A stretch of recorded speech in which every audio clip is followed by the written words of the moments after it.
wabarakatuh.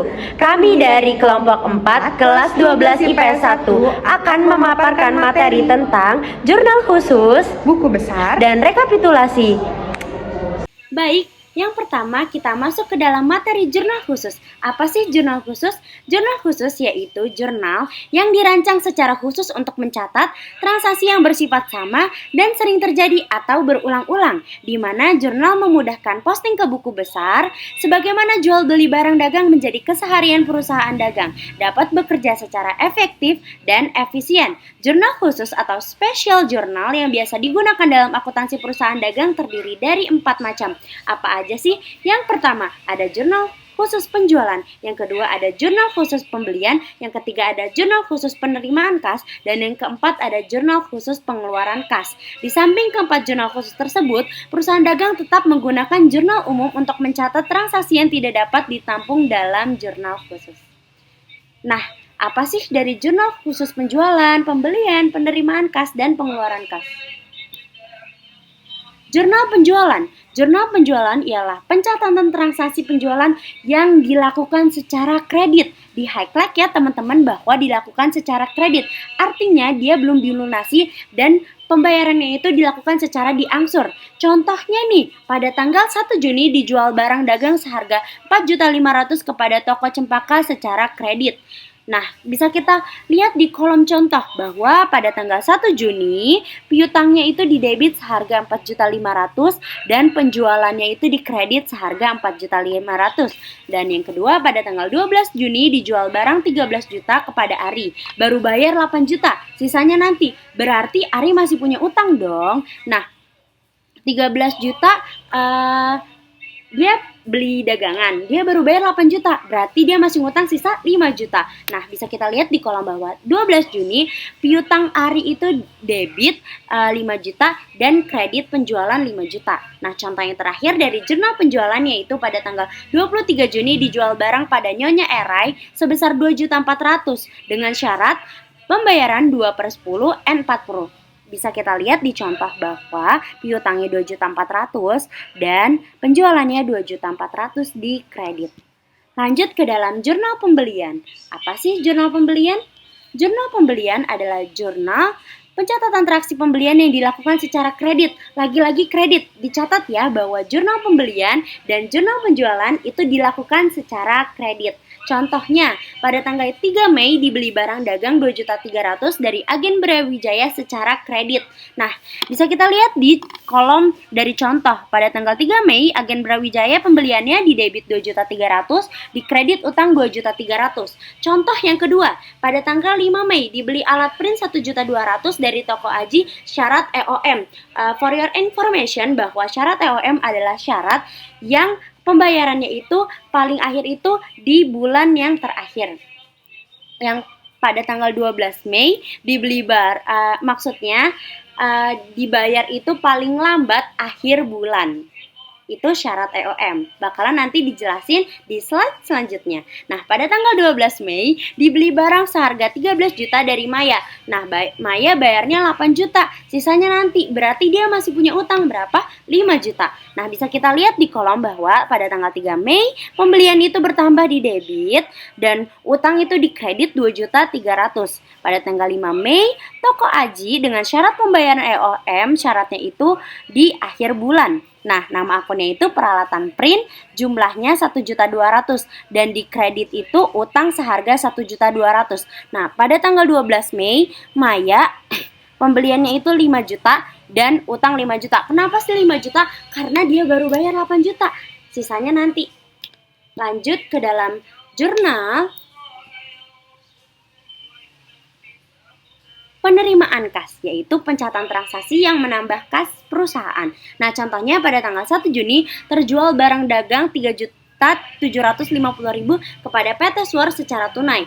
Nah, bisa kita lihat di contohnya bahwa kas bertambah di debit dan penjualan di kredit 3.750.000 dan pada tanggal 7 Januari dijual barang dagang 2.300.000 kepada Civi Wedang dengan cek. Nah, bisa kita lihat kasnya bertambah 2.300.000, kreditnya berkurang yaitu penjualan 2.300.000. Nah, contoh yang ketiga pada tanggal 18 Januari diterima pembayaran atas pembelian 1.340.000 dari PT Oding. Berarti kasnya bertambah dong, yaitu 1.340.000 dan piutangnya berkurang 1.340.000. Yang terakhir, contoh dari jurnal penerimaan kas yaitu pada tanggal 24 Januari dilunasi piutang atas nama Koperasi Li seharga 2 juta. Nah, yang bisa kita lihat kasnya di debit bertambah 2 juta dan penjualan piutangnya itu berkurang di kredit 2 juta.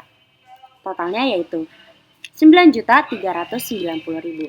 Lanjut, jurnal pengeluaran kas. Apa sih jurnal pengeluaran kas? Yaitu jurnal yang fungsinya digunakan untuk mencatat seluruh transaksi pengeluaran kas. Contohnya yaitu pembelian barang dagang tunai, pelunasan utang dagang, dan pembayaran beban-beban dan price.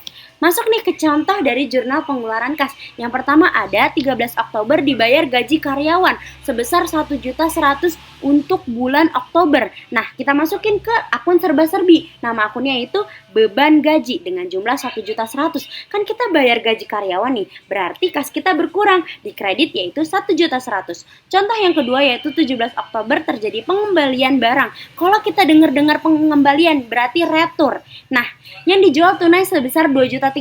Bisa kita lihat di kolomnya bahwa nama akunnya retur jual karena pengembalian. Jumlahnya 2.300.000 dan di kredit kas 2.300.000. Yang ketiga pada tanggal 21 Oktober dibeli barang dagang 13.100.000 secara tunai dari PT Mariam.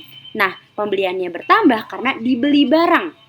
Nah, kasnya itu berkurang 3.100.000. Dan yang terakhir, pada tanggal 26 Oktober dilunasi utang sebesar 1.230.000 kepada Tuan Arya. Utangnya bertambah debit, pembeliannya bertambah, dan kasnya berkurang. Lanjut kepada jurnal memorial atau umum. Nah, jurnal memorial atau umum yaitu pencatatan yang tak masuk ke dalam keempat jurnal khusus seperti retur penjualan, pengurangan harga, dan penyusutan, dan masih banyak yang lainnya. Masuk ke dalam syarat pembayaran yaitu A atau B, mendapat diskon sebesar A% apabila membayar lunas sebelum atau sama dengan B hari setelahnya, terhitung hari setelah transaksi. Nah, yang kedua ada N per B. N adalah mutlak, di mana pembayaran terakhir B hari setelahnya, terhitung hari setelah transaksi. Dan yang terakhir atau ada EOM, end of month atau akhir bulan. Pengaplikasiannya di next lanjut slide-nya. Nah, pengaplikasian dari contoh syarat pembayaran mungkin masih ada yang bingung. Yaitu contohnya, sebuah perusahaan pada 2 Februari menjual barang dagang senilai 15 juta kepada PT Dharma dengan syarat 3/10 N per 20 pada tanggal 12 Februari. PT Dharma membayarnya lunas, tentukan pencatatan pada 12 Februari.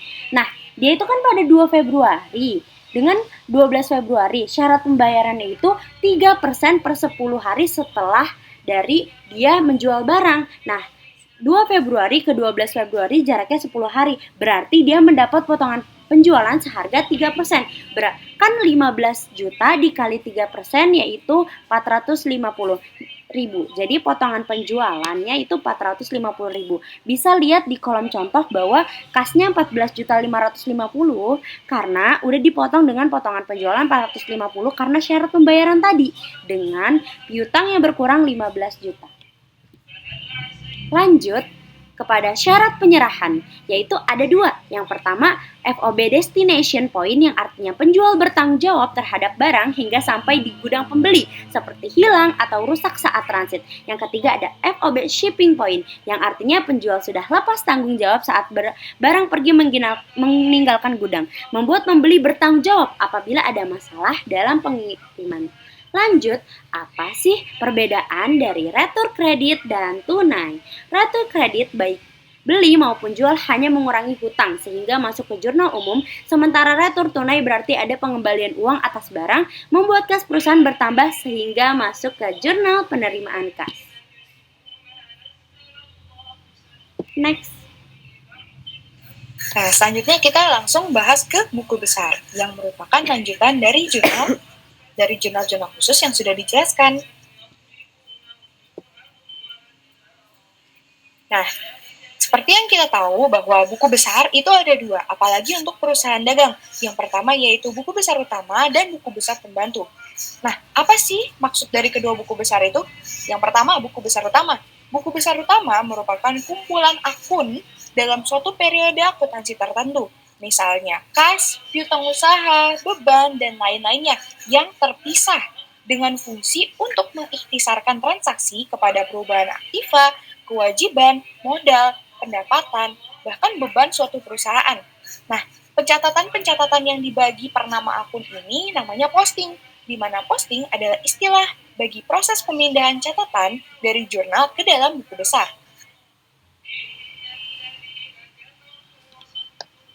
Nah, tentunya untuk masuk ke buku besar utama ada teknik-teknik dan ada tahapan-tahapan yang harus dilalui.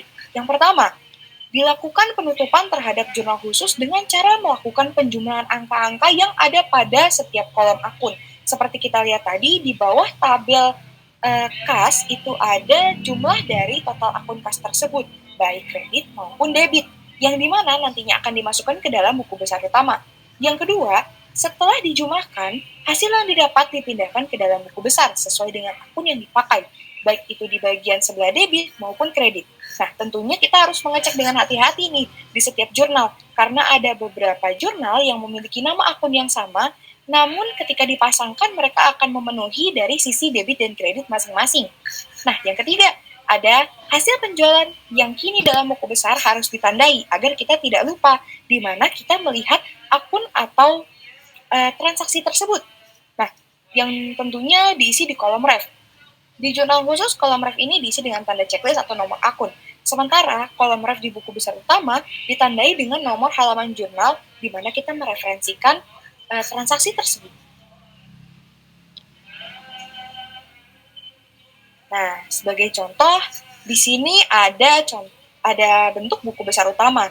Nah, jurnal-jurnal yang tadi sudah dijelaskan Askia, coba kita ambil semuanya, kita samain semua bulannya di bulan Juni, biar enak lah ya. Maka buku besar utama akan memiliki akun-akun sebagai berikut.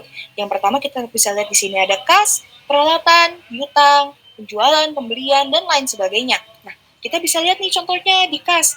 Di jurnal pemasukan kas ada total sekitar 9 juta. Sementara untuk di debitnya ini menggunakan angka-angka terakhir ya, sehingga kita tidak perlu menghitungnya dari awal lagi, karena ini menggunakan sistem simpel.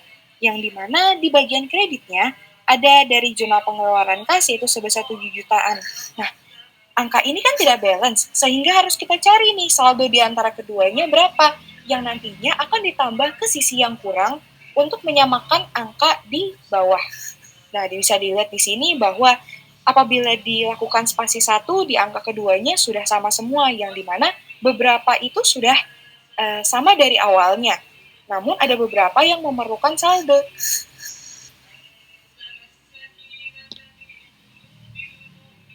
Untuk apa sih buku besar utama dan buku besar pembantu kita buat, padahal kita sudah punya jurnal khusus?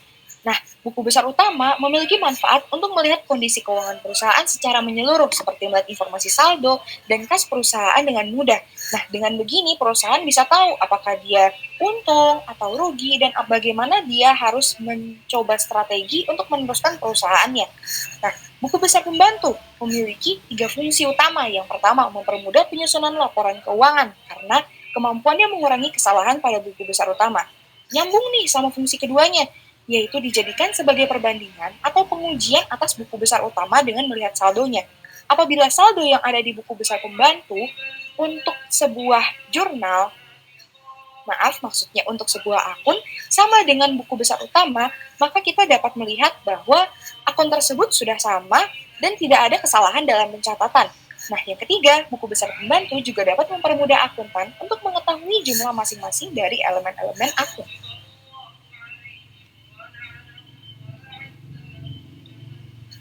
Selanjutnya ada buku besar pembantu utang dan piutang. Tentunya kalau kita melakukan transaksi yang diangsur, yaitu kredit, tentunya kita tidak ingin membuat pembayarannya terlalu lama, atau kita malah lupa untuk membayar, atau lupa untuk menagih utang tersebut, yang tentunya itu akan membuat pencatatan kita semakin rumit. Nah, di sini ada nih namanya buku besar pembantu utang dan piutang. Nah, buku besar pembantu utang dan piutang itu apa sih?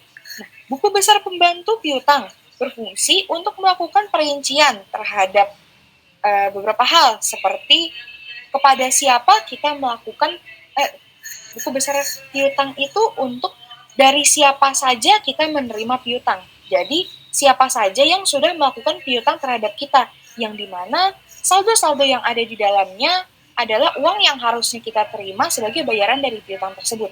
Sama halnya dengan buku besar pembantu hutang. Apabila piutang tadi gunanya untuk melihat seberapa banyak piutang yang kita miliki, di sini untuk melihat seberapa banyak utang yang kita miliki kepada pihak lain, yang dimana isinya berinci kepada siapa dan berapa besar jumlah utang tersebut. Selanjutnya, nah, rekapitulasinya tentunya berisi yang tentunya berisi kepada siapa dan berapa nilai hutang atau piutang kita. Nah, contohnya di sini ada nih rekapitulasi hutang, di mana mengenai siapa dan berapa nilai hutang yang tersisa pada akhir periode, yang tentunya harus kita bayar ya. Nah, contohnya ada nih, sepanjang bulan Juli, pemilik usaha Bapak Seno Marutseno telah membeli dari toko AY sebesar 3 juta dan 4 juta. Namun, di periode yang sama itu pula, yaitu di bulan Juli, sudah dibayar 2 juta. Nah, sehingga rekapitulasi hutang di sini adalah keterangannya kepada toko AY, di mana artinya kita melakukan sebuah transaksi yang mengakibatkan adanya hutang dengan jumlah 5 juta. Kenapa 5 juta? Padahal kita membelinya 3 juta dan 4 juta. Nah, karena sudah dibayar 2 juta. Agar pencatatan kita tidak salah, dan kita sudah membayar 2 juta, makanya kita sudah mengurangi hutang kita sendiri, sehingga sisanya hanya 5 juta. Lanjut. Nah, lalu ada rekapitulasi piutang. Seperti tadi halnya, ini mengenai siapa dan berapa nilai piutang yang tersisa pada akhir periode. Jadi berapa nih yang harus kita tagih? Nah, contohnya ada di narasi berikut ini. Sepanjang bulan Juli telah dijual barang dagang secara kredit pada Nyonya Dia sebanyak 4 juta dan PT Junaidi sebanyak 6 juta. Tapi ada keterangan tambahan. Di tengah periode telah dibayar 3 juta oleh PT Junaidi. Tapi Nyonya Dianya belum bayar sama sekali. Parah ya.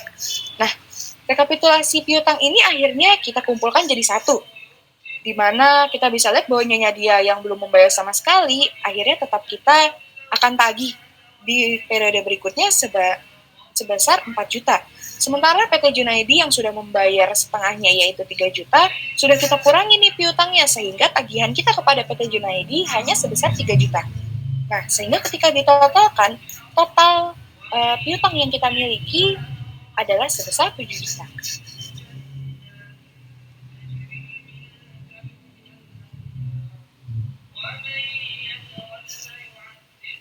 Sekian pembahasan dari kami hari ini. Semoga ilmu yang sudah kami sampaikan bermanfaat bagi teman-teman sekalian, dan mohon maaf apabila ada kesalahan, karena kesempurnaan hanya milik Allah SWT. Wabillahi taufiq wal hidayah. Wassalamualaikum warahmatullahi wabarakatuh.